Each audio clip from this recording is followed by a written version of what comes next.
I want to react to this video of this priest who is an exorcist. He's getting interviewed by Michael Knowles. This is kind of an older interview, I think like around 2 years old now.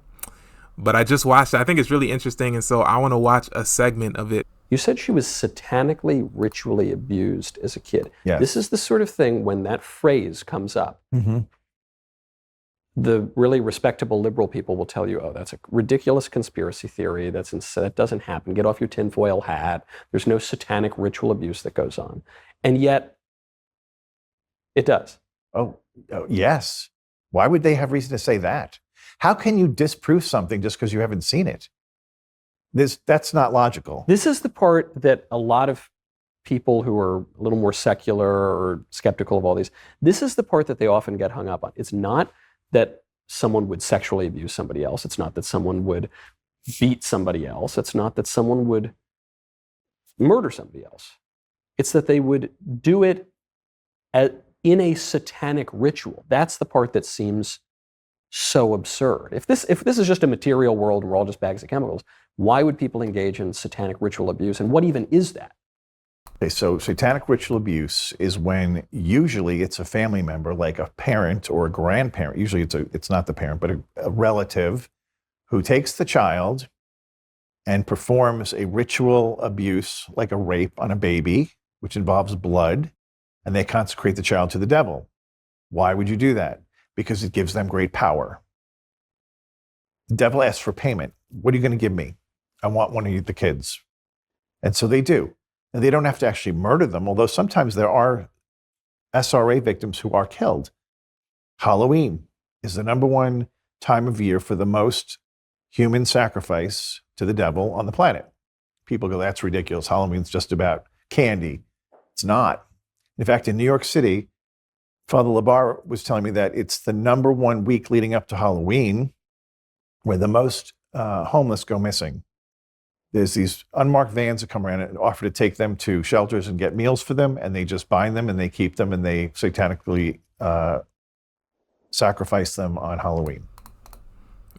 Hey, that's crazy though. That's crazy. He said that we just went through Halloween recently, and every year we have the same debate about, should Christians celebrate it?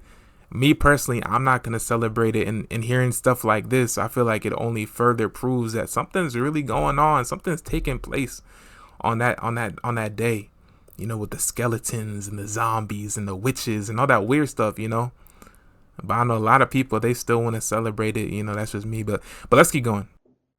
Who does this? These are people in occults.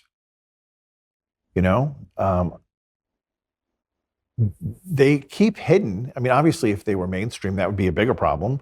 But if that day comes, then I'm going underground. Yeah. But they're out there. And, when I went off to exorcism training in Rome, these are seasoned exorcists that have been doing this for 20, 30 years that come in to teach what they've learned and what they've experienced. One of the most interesting things was a case of a medical doctor in Rome, who was invited to go to a party, and they said, there's a way you can triple your income like that. Just come to this party. He's like, okay. Goes, very normal party, very, bougie, high end. Drinks are flowing, heavy hors d'oeuvres, beautiful setting. And then all of a sudden, all these people come out with the black robes and hoods, and this weird ritual begins. There was something done to a child, but it wasn't murdered, but it was foul. And he was a bit horrified. And then they came over to him and said, we understand that you're interested in increasing your income. And he goes, well, I don't know about any of this. Yeah, I just wanted a get rich. They were quick scheme. Yeah, he's like, well, we're not going to ask you to do that. Well, you can just give us one of your children. He goes, what do you mean give me one of my children? They go, just spiritually, not physically. And so he says, well, then you can have my daughter. I don't know. You look at me like that because I have the same mentality. Who would do this? But for some reason, he just had the influence over him that he would do it. Within 24 hours, the daughter starts having nightmares, then night terrors, then she's suicidal. And the father knows what's going on. So he finally tells the wife. And the wife is, as you can imagine, she's through the roof. So she calls the bishop, gets the exorcist involved. The exorcist says, this is a high-powered group running around Rome that this is not the first case we've heard of, but they're not going to let you out. So we can do the exorcism of your daughter, but then you have to leave Rome. And he packed up and moved to South Italy because he was frightened from these people when he saw what they did. So you don't have to believe it, but that doesn't mean it's not real. I love that. That's a good ending. And that describes something that I've been saying to a lot of people just in general. A lot of people, they think everything is just, that's your opinion and this is my opinion. But ultimately, we're laying down truth claims. It's not an opinion about whether or not Jesus is God. You know what I'm saying? He either is or he isn't. And even if you don't believe that he's God, one day everybody will find out, right? And you can say demons aren't real, but one day you're going to find out. And it's not like an opinion. Either they aren't or they are.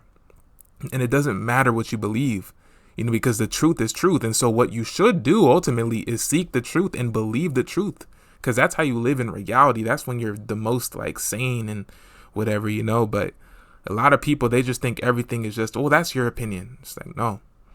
But that was a really interesting story.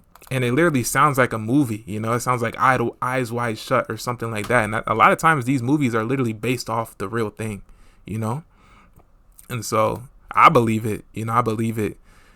And yeah, bro, we all need to lock in, bro. Be careful what you're participating in, whether it's Ouija boards or tarot readings and yoga or whatever. You might be opening yourself up to some sort of demonic thing, some sort of weird type of stuff, joining fraternities, you know what I'm saying? So got to be careful with that, Chad, because demons are real. Satan is real. He's just trying to find a legal loophole to get access to you and attack you. And so if you like this video, guys, like, comment, subscribe, hit the notification bar. Every day. Bye.